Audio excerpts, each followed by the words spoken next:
Hello friends, स्वागत है आप सभी का हमारे YouTube channel it's your classes में। आज हम देखेंगे यूपी डीएलएड के चतुर्थ सेमेस्टर के पवन सीरीज जो कि है पेपर 1 की। इसका नाम है आरंभिक स्तर पर भाषा एवं गणित के पठन लेखन क्षमता का विकास। इसका ये पार्ट 1 रहेगा, जिसमें हम लगभग 70 से 80 क्वेश्चन करेंगे ऑब्जेक्टिव के। ठीक है ना, ये पार्ट 1 रहेगा और अगले पार्ट में हम पूरा कवर कर लेंगे इसको हम। तो एक बार आप क्लास को शेयर करना ताकि और भी मित्र जुड़े और वो भी अपनी तैयारी जांचें, क्योंकि एग्ज़ाम बहुत ही करीब में आ चुका है। तो चलिए देखते हैं, हम आज स्टार्ट करते हैं। हम ये प्रथम प्रश्न पत्र है, चतुर्थ सेमेस्टर का पहला पेपर है जो कि 50 नंबर का आता है, जिसमें से 15 नंबर ऑब्जेक्टिव आता है। तो बहुत ही महत्वपूर्ण है ना, क्योंकि इसका ऑब्जेक्टिव आना हर एक क्वेश्चन, और आपको पता ही होगा कि कहीं ना कहीं जो ऑब्जेक्टिव होता है वो हर साल क्या होता है, रिपीट होता रहता है। तो चलिए इसी में ध्यान में रखते हुए देखते हैं। आज हम पहला क्वेश्चन स्टार्ट करते हैं। देखिए, इसमें हिंदी क्वेश्चन कुछ मिलेंगे, कुछ आपको गणित मिलेंगे, क्योंकि इसका नाम ही है आरंभिक स्तर पर भाषा एवं गणित के पठन लेखन क्षमता का विकास।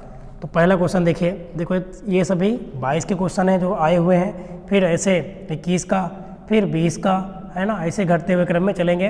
जो भी आए हुए पेपर हैं सब देखेंगे। तो एक बार आप अभी तक आपने चैनल को सब्सक्राइब नहीं किया होगा तो कर लेना, बहुत ही हेल्प मिलेगी आपको एग्जाम तक।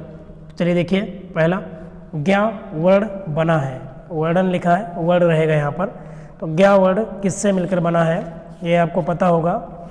तो आप कहेंगे जा प्लस या, जा के नीचे हलंत रहेगा और या, इससे मिलकर क्या बनेगा, तो आप कहेंगे ज्ञा, है ना। ये संयुक्त व्यंजन है, ये संयुक्त वर्ड बोल सकते हैं हम इसको। ये संयुक्त वर्ड है ज्ञा, जो कि जा, आधा जा और या से मिलकर बनता है। ठीक है ना। ऐसे ही आप पढ़े होंगे त्रा होता है, ये भी संयुक्त होता है वर्ड। तो ये किससे बनता है, तो आपको पता होगा आधा ता, और किससे मिलकर बनता है, रा से। ठीक है ना। ऐसे क्षत्रिय वाला छा आप बताएं किससे मिलकर बना होता है जल्दी से, है ना। ये भी एक संयुक्त व्यंजन है, ये संयुक्त वर्ड है। बताओ ये किससे मिलकर बना होता है, कमेंट करके बताएंगे आप। अगला, क्योंकि इसके अगल बगल जितने भी क्वेश्चन बन सकते हैं सब करें प्रयास, है ना, ताकि क्योंकि एग्जाम में कुछ भी पूछ सकता है आपसे। अगला है कि मूल स्वर है। इसमें से हमें ये बताना है कि इसमें से मूल स्वर कौन है। तो मूल स्वर जो है कौन होते हैं, प्रायः 3 है इसमें। अगर देखें तो इसमें आ ई ऊ, समझ रहे ना। तो मूल स्वर में कौन है इसमें, छोटा आ, छोटी ई, छोटा ऊ। तो ऑप्शन आ सही हो जाएगा, मतलब पहला वाला ऑप्शन सही हो जाएगा इसमें, और इसमें आपका पहले वाले में ऑप्शन बा सही था। ठीक है। अगला क्वेश्चन देखिए, चलिए इसके कलर बदल लेते हैं हम पेंसिल का, तो सही रहेगा। चलिए देखें, पार्श्विक वर्ड है अगले में, थर्ड वाले में पूछा गया है कि पार्श्विक वर्ड है। हमें ये बताना है कि इसमें से पार्श्विक वर्ड कौन है। तो आप बताएं क्या सही होगा। तो जो ला है, ला, ये पार्श्विक वर्ड में काउंट होता है। ला जो है यह पार्श्विक वर्ड के अंतर्गत आता है। चलिए अगला देखते हैं हम। अगला है पठन भाषा शिक्षण का रूप है। पठन भाषा शिक्षण का रूप हमें बताना है इसमें से क्या होगा। तो बताइए क्या होता है, पठन भाषा शिक्षण का कैसा रूप होता है। तो आप कहेंगे व्यवहारिक। कैसा होता है, व्यवहारिक। जो पठन भाषा का शिक्षण रूप है वो कैसा होता है, व्यवहारिक। अगला देखिए, 5वां, त्रिपथगा समानार्थी है। त्रिपथगा का इसमें से समानार्थी है, किसका समानार्थी है ना, जिसका त्रिपथगा का अर्थ और इसमें से किसी एक का समान अर्थ होगा, ये हमें बताना है। तो आप कहेंगे किसका होता है, गंगा का। याद रखना, त्रिपथगा गंगा को कहा जाता है, मतलब गंगा नदी को। ठीक है ना। अगला क्वेश्चन नंबर 6, मर्त्य का विलोम है। मर्त्य का विलोम बताना है हमें। तो मर्त्य का विलोम क्या होगा, तो आप कहेंगे अमर्त्य होगा। ठीक है ना। मर्त्य का विलोम क्या होगा, अमर्त्य होगा। चलिए अगला देखिए। अगला देखिए क्वेश्चन नंबर 7, योजक चिन्ह है। इसमें से हमें बताना कि योजक चिन्ह, तो योजक चिन्ह आपको पता है ऐसे होता है ना। दो अगर देखें तो दो शब्दों के बीच में जब ऐसे लगा, जैसे कि लिखा जाता है काम वाम, तो उसके बीच में चिन्ह लगा दिया जाता है ना। तो ये योजक चिन्ह है। ठीक है। तो ऑप्शन दा सही होगा इसमें, ये वाला योजक चिन्ह। ये आपको पता है बा वाला, ये प्रश्नवाचक चिन्ह है। ये क्या है, पूर्ण विराम का चिन्ह है। ये क्या है, तो ये आपको पता है बिंदी लगी है ना, अनुस्वार है, अनुनासिक है। तो ऑप्शन दा सही होगा इसमें, योजक चिन्ह। अगला, दीर्घ आयु हो, ये कैसा वाक्य है ये बताना है। दीर्घ आयु हो कहते हैं ना, किसी को आशीर्वाद देता है तो बड़े कहते हैं कि दीर्घ आयु हो, इसका मतलब क्या है, तो ये होता है इच्छावाचक। ये कैसा वाक्य है, तो आप कहेंगे इच्छावाचक वाक्य होता है, दीर्घ आयु हो। ठीक है, ध्यान से देखना, रिपीट होते हैं। तो ये 22 के लगभग हमें लगता है सभी हो गए, है ना। अब हम देखते हैं, अच्छा 15 क्वेश्चन आते हैं, अभी कहाँ हो गए। अब ये देखिए अगला, वत्सर्ध ध्वनियाँ हैं, क्वेश्चन नंबर 9 है, वत्सर्ध ध्वनियाँ हैं, ये हमें बताना है। वत्स अर्थ अगर अलग करें तो इसका मतलब क्या निकल रहा है, वत्स अर्थ ध्वनियाँ हैं, इसमें से हमें ये बताना है। तो न, ल और स, न, ल, स, ये क्या है, वत्स अर्थ ध्वनियों के अंतर्गत आती हैं। ठीक है, अगला, अयोगवा के भेद हैं, अयोगवा के भेद बताने हैं। तो बताइए अयोगवा के भेद क्या क्या होंगे। अयोगवा में अनुस्वार भी आता है, अनुनासिक भी आता है और विसर्ग भी आता है। तो ये सभी के सभी अयोगवा के भेद हैं, अर्थात ऑप्शन द सही हो जाएगा इसमें। अगला, क्वेश्चन नंबर 11, 43 89 है ना, 43 89 में दहाई वाला अंक है। तो बताइए 43 89 दिया है, तो 43 89 इसमें दहाई, तो इधर ये इकाई है, फिर ये दहाई है, फिर ये सैकड़ा, ये हज़ार है। तो इधर से काउंटिंग होती है, तो दहाई पर कौन है, 8, दहाई पर कौन है, 8 है, तो दहाई का अंक कौन होगा, 8, ऑप्शन आ सही हो जाएगा। अगला, अंतरण व्यंजन है, इसमें समय बताना है, अंतरण व्यंजन है कौन सा, है ना।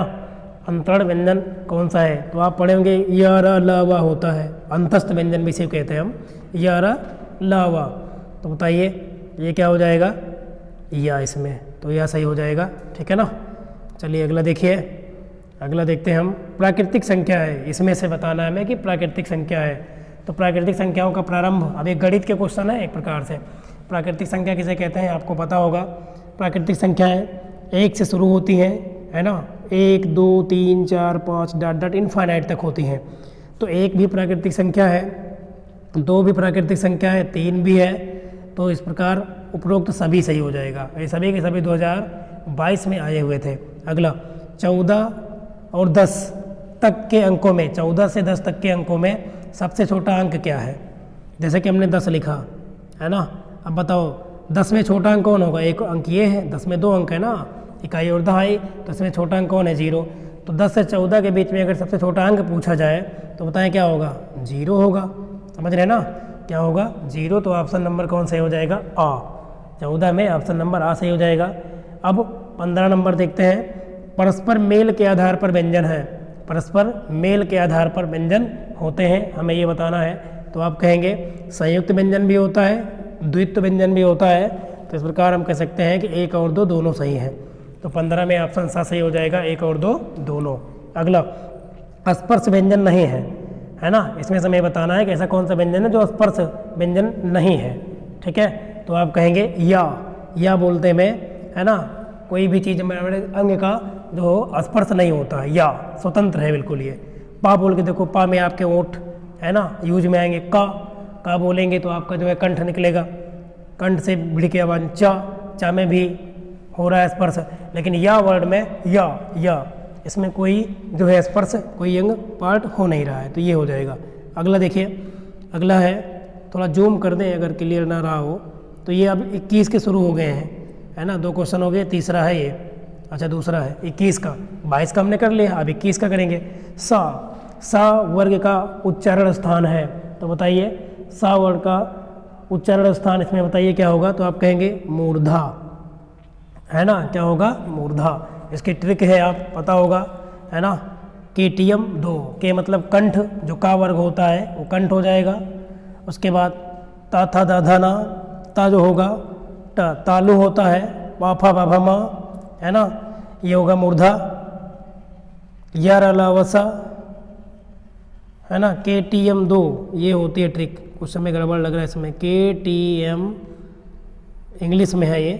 के फार यहाँ पे कंठ होगा, टी फार तालु, एम फार मूर्धा, डी फार दंत, ओ फार ओष्ठ यहाँ पर है। तो इसे आप याद कर लेंगे, है ना। तो चलिए अगला देखिए, ज्ञा नंबर। ज्ञा वर्ड किन 2 वर्णों के मेल से बना है। तो ज्ञा भी एक संयुक्त वर्ड है, ये किससे मिलके बना है ये बताना है हमें। तो ज्ञा में बताओ क्या होता है, अधज्जा और क्या होता है यहाँ, अभी इसको पहले भी पढ़ा था आपने, तो देख रहे हो कितना इंपॉर्टेंट है। 22 में भी आया था और कहीं ना कहीं 21 में भी ये क्वेश्चन आया हुआ है।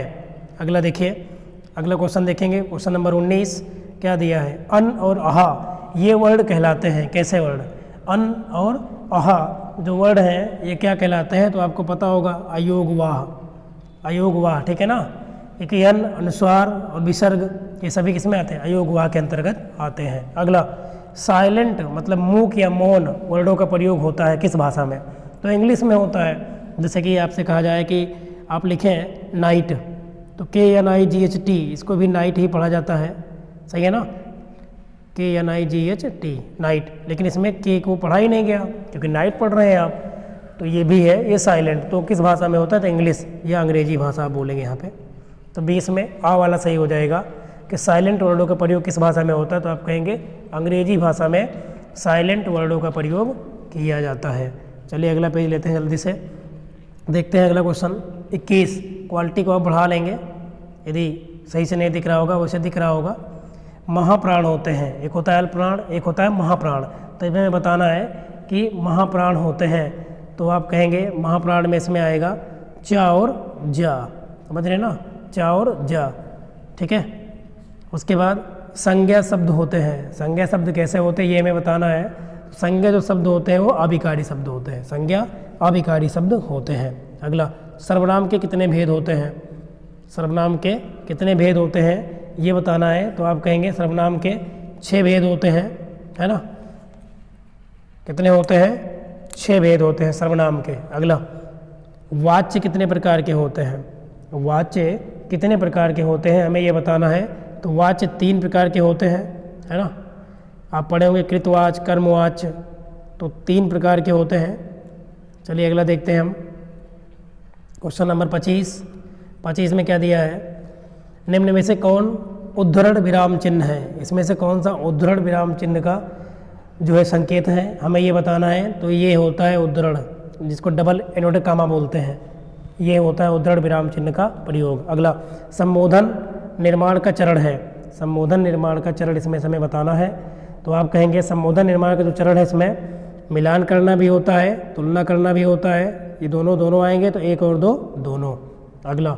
अगला बताना है संबोधन शब्द होते हैं 27 में, संबोधन शब्द इसमें से पूछ रहा है कि कैसे होते हैं, तो आप बताएंगे संबोधन में जो होता है वो मूर्त भी हो सकता है और अमूर्त के क्रम में, इन दोनों में हम संबोधन शब्द का अनुभव कर सकते हैं, ठीक है, तो मूर्त और अमूर्त दोनों।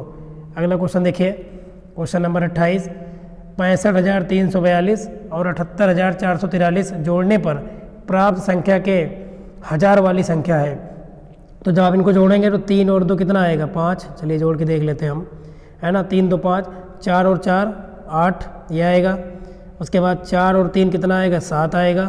उसके बाद अगर देखें हम तो इधर 5 है, इधर 8 है, 8 5 13 के 3 1 आएगा, 7 6 13 और 1 14 इतना आएगा। तो हमसे पूछा क्या गया, इसमें क्या पूछ रहा है, इनको जोड़ने पर प्राप्त संख्या के 1000 वाली, तो ये हो गया इकाई पर 5, 8 दहाई पर, सैकड़े पर 7 और 1000 पे कौन है 3, तो आप कहेंगे ऑप्शन नंबर बा, 1000 पर कौन आएगा 3, ठीक है ना, इसमें 1000 पर कौन आएगा, तो आप कहेंगे 3।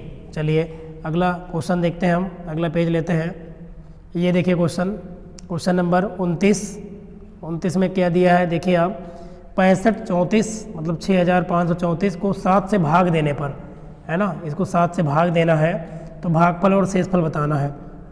तो जब इसको आप भाग करके देखो, 7 9 63, 9 बार गया, ठीक है, 2 बचा, तो ये हो गया कितना 65, 2 बचा 23 हो गया, कितनी बार जाएगा, तो आप कहेंगे 7 तिरिक 21, 2 23 24 हो गया, 7 तिरिक 21 3 24 3 24, तो ये आया, तो भागफल कितना आया 933 और शेषफल कितना बचेगा 3, तो ऑप्शन नंबर आ सही हो जाएगा। तो पहला ही ऑप्शन सही है 29 में ऑप्शन नंबर आ सही हो जाएगा। अगला, एक ऑयल मिल की वार्षिक आय, कोई तेल की जो फैक्ट्री है उसकी वार्षिक इनकम दी गई है इतना, तथा दूसरे ऑयल मिल की वार्षिक आय इतना है, तो पहले मिल की वार्षिक आय दूसरे से कितनी अधिक है, तो क्या करना पड़ेगा आपको, घटाना पड़ेगा। आप घटा दो, इस पहले वाले में से इसको घटाइए आप, तो देखो 16 में से 9 गया, कितना बचेगा 7, घटा रहे हैं हम पहले वाले में से, इसमें से इसको हम घटा रहे हैं, चाहे आप लिख के घटा लो, हम ऐसे ही घटा रहे हैं, 16 में से 9 गया 7 यहाँ कितना बचा, यहाँ बचा आपके पास 8, 8 में से 5 गया 3, इतना बच गया। उसके बाद देखो ये ऑप्शन तो हो ही नहीं सकता क्योंकि लास्ट में 37 आ गया। अभी आगे बढ़ते हैं, है ना। तो यहाँ बचा 7, 7 में से 7 गया 0, तो यहाँ 0 आएगा। अगले में फिर 7, 7 में 6 गया 1 आएगा, तो ये हो जाएगा 10, 37 किस में आ रहा है। तो देखो ये वाला ऑप्शन भी एलिमिनेट हो गया और ये आ वाला भी गलत हो गया। ऑप्शन कौन मैच करेगा, क्लियर है कि ऑप्शन बा सही होगा 30 में। ठीक है, समय बच गई, आराम से घटा लिया, 10, 37 बच रहा है तो इसी में आ रहा है ऐसा, तो ऑप्शन बा सही हो जाएगा। चलिए जल्दी से बढ़ते हैं, अगला क्वेश्चन लेते हैं। Question number 31। क्वेश्चन नंबर 31 में कह रहा है कि छत्र और ज्ञा ये कैसे व्यंजन है। तो आपको पता है ये तीनों के तीनों कैसे व्यंजन है, ये आपके संयुक्त व्यंजन होंगे। कौन से व्यंजन है, संयुक्त व्यंजन, क्योंकि छत्र है ना अधका और षटकोर वाले सा से बनता है, त्र किससे बनता है अधता और रा से, ज्ञा किससे बनता है अधजा और इया से, तो ये संयुक्त है। आप पढ़े हैं पहले भी इसको। अगला देखिए, ये सब देखो 20 में क्वेश्चन में आए, 20 में। तो जिन शब्दों से काम का होना या प्रकट होना होता है उन्हें क्या कहते हैं बताओ। काम का होना प्रकट हो तो उसे हम क्या कहेंगे, क्रिया। क्रिया के द्वारा तो होता है, जैसे वह काम कर रहा है ना, तो काम करना क्या है इसमें, क्रिया है, तो क्रिया हो गया। अगला देखिए क्वेश्चन नंबर 33 में क्या दिया गया है, जिन शब्दों के अर्थ समान होते हैं उन्हें क्या कहते हैं। जिन शब्द के अर्थ समान होते हैं उन्हें क्या कहते हैं, तो आप कहेंगे पर्यायवाची शब्द। इसमें से ऑप्शन में अगर देखें तो कौन से होगा, पर्यायवाची शब्द होगा। अगला विलोम का मतलब उल्टा होता है ना, तत्सम का मतलब अलग हो जाए। तो अगला देखिए 34 नंबर देखिए, मुखाकृति के आधार पर, मतलब मुख के आकृति के आधार पर स्वरों का वर्गीकरण कैसे किया जाता है। तो आप कहेंगे कि इसमें से सभी होंगे, क्योंकि अग्र स्तर से भी होता है, पश्च भी से होता है, पश्च से, और समृद्ध भी होता है, तो ये सभी सही होगा। मुख के आकृति के आधार पर स्वरों का वर्गीकरण इन तीनों प्रकार से किया जाता है। अग्र, पश्च, यहाँ पश्च रहेगा, पश्चो लिखा है, पश्च रहे पश्च, और समृद्ध, ये दोनों के, ये सब तीनों रहेंगे। चलिए अगला क्वेश्चन देखते हैं हम। वे संख्याएं जो 2 से पूर्ण रूप से विभाजित नहीं होती उन्हें क्या कहते हैं। बहुत सिंपल है, जो संख्या 2 से पूरी तरह विभाजित उसे क्या कहते हैं, उसे कहते हैं सम संख्या, और जो 2 से पूरी तरह विभाजित ना उसे क्या कहते हैं, विषम संख्या। तो ऑप्शन क्या सही हो जाएगा, आ सही हो जाएगा, विषम संख्या। अगला, एक परिमेय संख्या को किस रूप में व्यक्त किया जाता है। तो एक परिमेय संख्या को P/Q के रूप में व्यक्त करते हैं हम, जहाँ Q का मान 0 नहीं होना चाहिए, है ना, P/Q के रूप में जिसे हम लिख सकें, और Q का मान 0 के बराबर नहीं होना चाहिए, नहीं तो अनंत आ जाता है इसका मान। ठीक है ना। तो जैसे कि परिमेय संख्या 0 भी है, क्योंकि 0 को हम 0/1 लिख सकते हैं। 1 भी परिमेय संख्या है, जितने भी मान है ना, माइनस में हो और प्लस में हो, केवल रूट के अंदर ना हो, जिनका वर्गमूल पूरी तरह से नहीं निकलेगा, वो अपरिमेय संख्या होंगे, उन्हें हम P/Q के रूप में व्यक्त नहीं कर पाएंगे।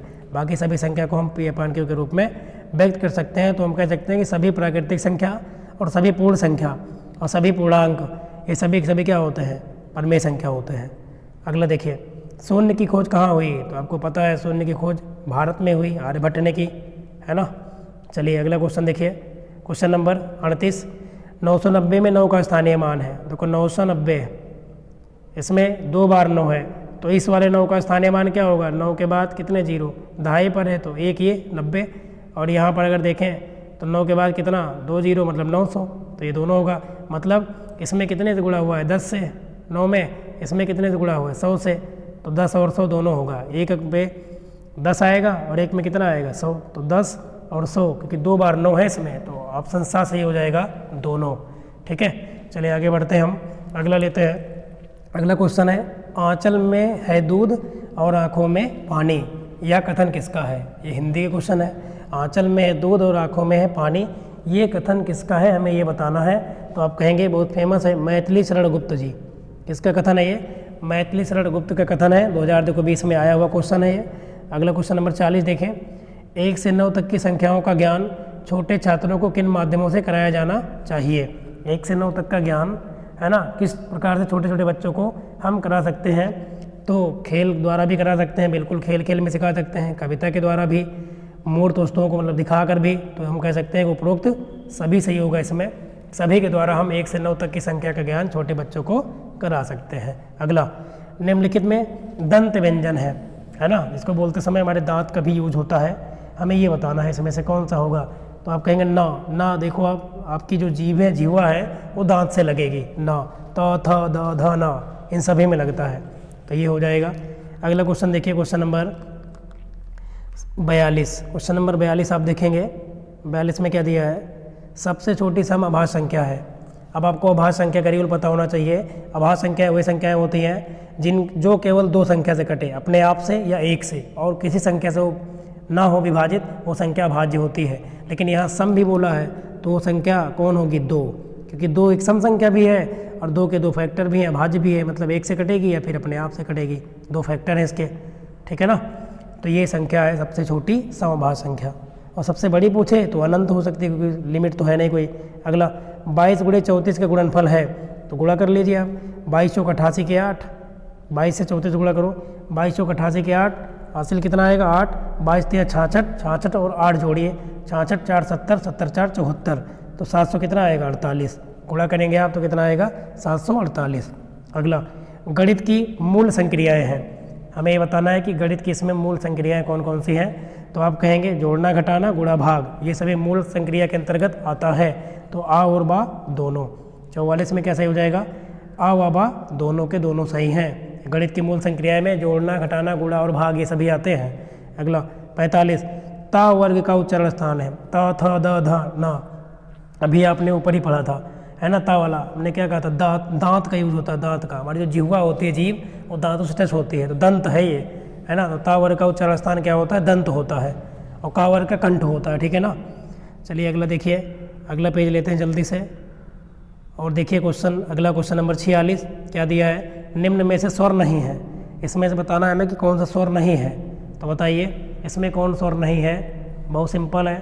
स्वर कौन सा नहीं होगा इसमें, ये स्वर नहीं है क्योंकि ये आधा है ना, ये स्वर नहीं है। बाकी ये बड़ी दीर्घ स्वर में आ जाएगा, छोटा छोटा ऊ, ये सभी के सभी स्वर ही है, ठीक है ना। चलिए अगला क्वेश्चन नंबर 47, छ वर्ण किन दो वर्णों से मिश्रण से बना है। तो छ जो बना है आधा का और किससे बना होता है, सा से, है ना। ये आधा छ है इसमें लिखा है, तो आधा का और आधा सा से बनेगा, किससे बनेगा। अब कहेंगे ऑप्शन सा, इसमें कुछ एरर भी लग रहा है, लेकिन अगर क्षत्रिय वाला छ बोल रहा है तो आधा का और सा से बनता है, षटकोण वाले। अगला निम्नलिखित में से अयोगवा है, इसमें से हमें बताना है अयोग्य कौन कौन सा है। तो बताइए कौन कौन सा होगा इसमें, आप पढ़ चुके हैं। इसमें अन और आह दोनों का, अनुस्वार और अनुनासिक, ये सभी के सभी अयोगवा के अंतर्गत आते हैं, तो अन और आह होगा। अगला वाक्य के गुण होते हैं, मतलब वाक्य के अंदर कौन कौन से प्रॉपर्टीज पाई जाती है, कौन कौन से गुण पाई जाती है, हमें यह बताना है। वाक्य में सार्थकता होती है, बिल्कुल होती है, क्रमबद्धता भी होती है, योग्यता भी होती है, तो हम कह सकते हैं उपयुक्त सभी के सभी ये जो गुण है ये वाक्य गुण हैं। अगला 50 नंबर देखिए, मुझसे बैठा नहीं जाता, ये कैसा उदाहरण है। मुझसे बैठा नहीं जाता, ये कैसा है, ये तो भाव प्रकट कर रहे हैं, तो भाववाच्य होगा। ये कैसा वाच्य है, भाववाच्य। हमने बताया था ना कि कृतवाच्य, कर्मवाच्य और क्या होता है, भाववाच्य, 3 प्रकार के वाच्य होते हैं। और विधिवाच्य, ये तो वाक्य हो जाएगा, अलग हो जाएगा, तो ये हो गया कृतवाच्य, कर्मवाच्य, भाववाच्य, ठीक है ना। तो ये हो गया भाववाच्य, क्योंकि यहाँ कोई व्यक्ति कह रहा है कि मुझसे बैठा नहीं जाता, अपने भाव को प्रकट कर रहा है ये। अगला देखिए क्वेश्चन नंबर 51, ठीक है। 51 में देखिए क्या दिया है, उत्क्षिप वर्ण है। उत्क्षिप वर्ण है, इसमें से हमें ये बताना है कौन कौन से जो वर्ण हैं वो कैसे वर्ण हैं, उत्क्षिप। तो उत्क्षिप वर्ण जो होते हैं वो ड और ढ होते हैं, ड और ढ। तो ऑप्शन नंबर क्या सही होगा इसमें, आप कहेंगे ड और ढ किस में लिखा है, ड ढ, तो ये वाला ऑप्शन नंबर सा सही होना चाहिए। होना क्या हो, यही होगा ड और ढ, ये जो होते हैं, ये पहली बात तो गलत लिखा है यार सा, ये वाला सही होगा। ये उत्क्षिप वर्ड ये होते हैं, ठीक है ना। द्विगुण वर्ड भी नहीं कहते हैं हम, द्विगुण वर्ड भी नहीं कहते हैं, ड और ढ। अगला श्वास के आधार पर व्यंजनों का वर्गीकरण होता है। श्वास के आधार पर व्यंजनों का वर्गीकरण कैसे होता है हमें ये बताना है। तो अल्प प्राण और महाप्राण, ये दोनों तरीके होते हैं, अल्प प्राण और महाप्राण। चलिए अगला देखिए, भाषा का भेद है, हमें बताना है कि भाषा का इसमें से भेद है। तो भाषा को हम लिख कर भी प्रकट कर सकते हैं, बोल कर भी, मौखिक भी, तो आ और बा दोनों, ठीक है ना। तो भाषा के लिखित और मौखिक दोनों के दोनों भेद होंगे इसमें से। अगला देखिए, चलिए थोड़ा जल्दी से स्पीड बढ़ाते हैं अब, ठीक है ना, ताकि कम से कम समय में हो जाए। 54 नंबर देखिए, किसी वाक्य की पूर्णता पर विराम चिन्ह लगता है। तो बताइए किसी वाक्य की पूर्णता पर, मतलब कोई वाक्य पूर्ण हो गया तो विराम चिन्ह लगेगा, तो उसे चिन्ह को क्या कहते हैं? तो आप कहेंगे पूर्ण विराम चिन्ह कहते हैं।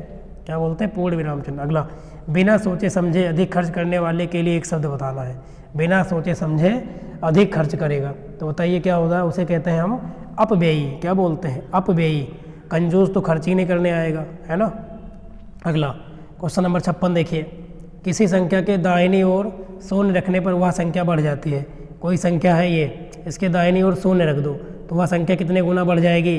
तो आप कहेंगे कि कितने गुना बढ़ेगी? 10 गुना। बिल्कुल 10 से गुणा हो जाएगा ना उस संख्या में। जैसे कि 20 है, ये लो 2 है, 2 में एक जीरो रख दो तो 2 दहम 20 कितने गुना बढ़ी? 20 गुना, सॉरी 10 गुना। तो कितने गुना बढ़ेगी? 10 गुना, क्योंकि 10 से गुणा हो जाएगा कहीं ना कहीं, है ना।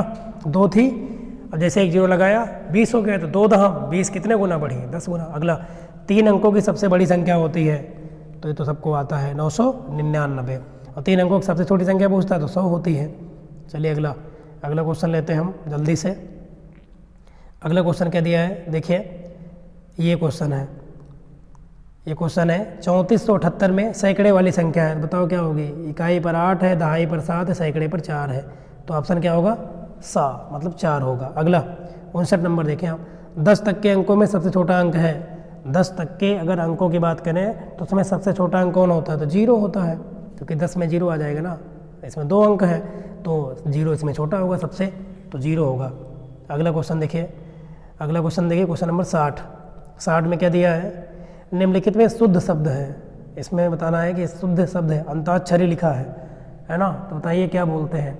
इसमें हमें ये बताना है कि कौन सा जो है शुद्ध है, तो बताइए क्या होगा? तो आप कहेंगे अंत्याक्षरी होता है। क्या होता है? अंत्याक्षरी, ये सही है। अगला 61, पठन की क्रिया में उचित आरोह अवरोह का समावेश न होने का प्रमुख कारण क्या है ना। प्रमुख कारण, रीजन क्या होता है? तो आप कहेंगे शीघ्रता से पढ़ना, बिल्कुल ये भी हो जाएगा एक कारण। भाव को ना समझ कर पढ़ना, ये भी है। अधिक तेज आवाज़ में पढ़ना, ये भी है। तो हम कह सकते हैं उपर्युक्त सभी के सभी सही हैं इसमें। अधिकतर जिस ऑप्शन में उपर्युक्त सभी रहता है लगभग वो सही हो जाता है ना। आपने देखा होगा, बहुत सारे आप क्वेश्चन कर चुके हैं। अगला क्वेश्चन देखिए, क्वेश्चन नंबर 62 में क्या दिया है? आप जल्दी से देखेंगे। लिखित भाषा के ध्वन्यात्मक पठन को क्या कहते हैं? लिखकर भाषा के ध्वनि में जब हम बोलते हैं तो उसे हम क्या कहते हैं? हमको ये बताना है, बताइए क्या बोलेंगे? स्वर सहित बोलना, सस्वर पठन। मौन में तो चुप हो जाएगा, क्योंकि लिखकर हम ध्वनि उत्पन्न कर रहे हैं, बोल रहे हैं ना, तो स्वर के साथ पढ़ रहे हैं। अगला, वाक्य में निम्नलिखित गुण होते हैं, वाक्य कैसे होते हैं हमें ये बताना है। तो वाक्य कैसे होते हैं? तो आप कहेंगे उपर्युक्त दोनों, क्योंकि सार्थक भी होते हैं, क्रमबद्ध भी होता है, तो उपर्युक्त दोनों, ऑप्शन सा सही होगा इसमें। अगला, क का उच्चारण स्थान क्या है? क का, तो ये तो सबको रटा होगा। क मतलब कंठ, क ख ग घ अंगा, ये कंठ है ना, कंठ होता है इसका उच्चारण स्थान। अगला देखिए, चलिए आगे बढ़ते हैं हम। अगला पेज लेते हैं जल्दी से, बस थोड़ा सा आप धैर्य बनाएंगे, बस ये क्लास खत्म कर देंगे, लगभग 40 मिनट में हो जाएगा आराम से। इच्छा शब्द का पर्यायवाची है। इच्छा का मतलब क्या होता है? इसमें हमें ये बताना है। इच्छा, तो इच्छा का मतलब होता है आशा, उम्मीद, है ना। स्पृहा भी होता है, स्पृहा, अभिलाषा भी होता है, तो हम कह सकते हैं उपर्युक्त सभी। याद रखना इंपॉर्टेंट रहेगा। 18 में देखो ये सब पूछेंगे। कोष्टक चिन्ह है, तो कोष्टक चिन्ह सब है, ये भी है, ये भी है, ये भी है ना।